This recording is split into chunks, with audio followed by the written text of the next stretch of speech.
Okay, so today we are going to discuss about the sum function. Now this is a very interesting function, and those of you who are following my channel would know that we were working on some books, and we had a business, and we were having like say in different portals like maybe Amazon, Flipkart and other portals, and we were having it in site 1, site 2, site 3, right? The books, and we were selling those books, right? Now you are having your business, and you have different kind of bills, like say the office rent, the car, cost, spending on the car, then the credit cards, food and phone, and maybe whatnot. So these are just the examples. So in your case, it might be something different. Now what I'm trying to do here is maybe I have the expenditures here for a couple of months, right? So maybe Jan, Feb, March and April. Okay, so I have these hypothetical numbers here. Now what if you want to find the sum? So you can do it in the mathematical way, like you can have it like equal to and then you can have 1100 plus 500, then plus 120, then plus 35, and you have all seen this in one of my other videos, right? So we were doing this, and this is the very elementary way of doing the sum. Now let me delete this. So there is the other function, as I said, the sum, which Excel provides, and in the later version, so I am using the latest version of Excel. So here what they have given is on the top, if you go to insert, you find the function fx here, right? So you click on fx and this window pops up. So here you would find the sum function. Okay, under commonly used functions, you would find the sum. So you just click OK and see what happens. So it gives you the function name, right? All you have to do here is you have to select the range. You have to select the relative range what you want. So in my case it would be B5, and then you hold it from here and you select it till the position that you want. So it would be till B9, right? You then give the closing bracket and enter. Boom, you get it, right? 1800. That's all you did, just with just 2 clicks of your mouse and your key. You can just get the sum. Right, now you have to fill also for February, March, April. How would you do that? Do you want to again go through all these steps again? No.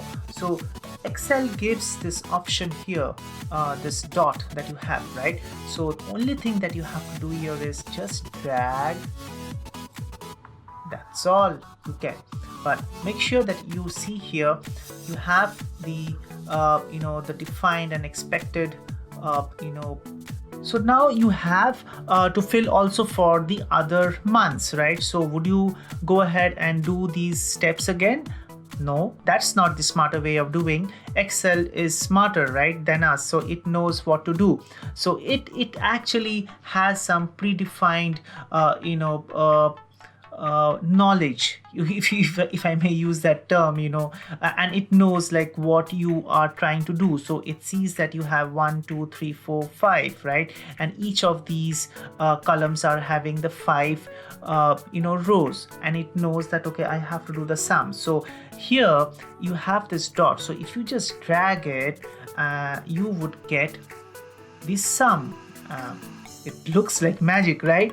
Okay, now see, the only thing that you have to be careful about is click on this particular cell and see what relative values it is taking.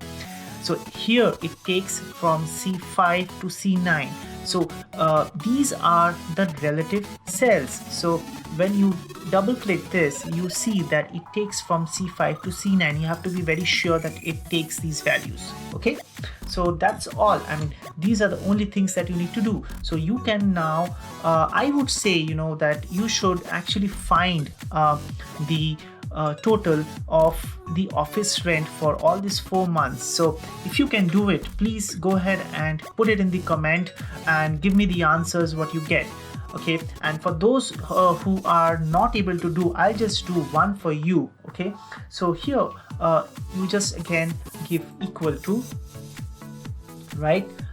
You can use like this sum, okay, then give me a bracket, okay, and then as I said, select this, drag it, right, and then close the bracket, enter. You get it, right? And what was the other way I actually just now went through?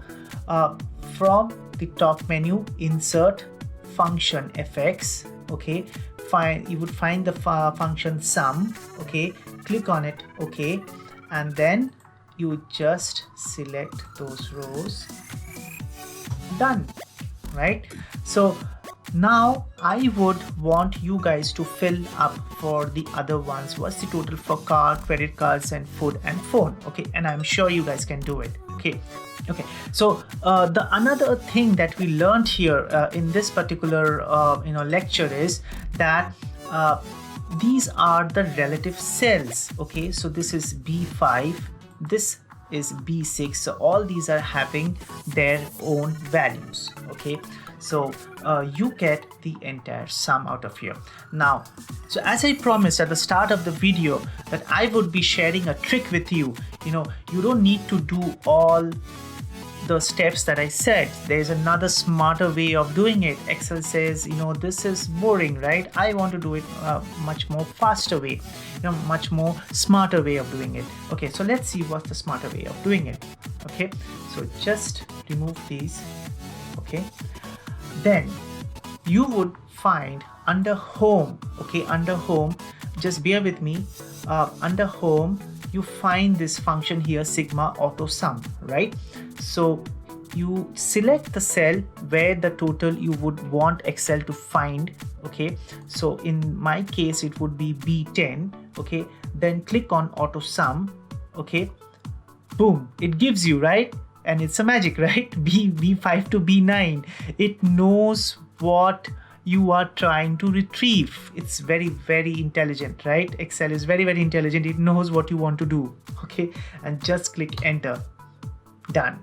Okay, let's do the another one. Okay, just for your sake. Okay, and the other ones I would want you guys to do. Okay, auto sum, click here, what I said, home, auto sum, click, boom, C5 to C9, done, enter.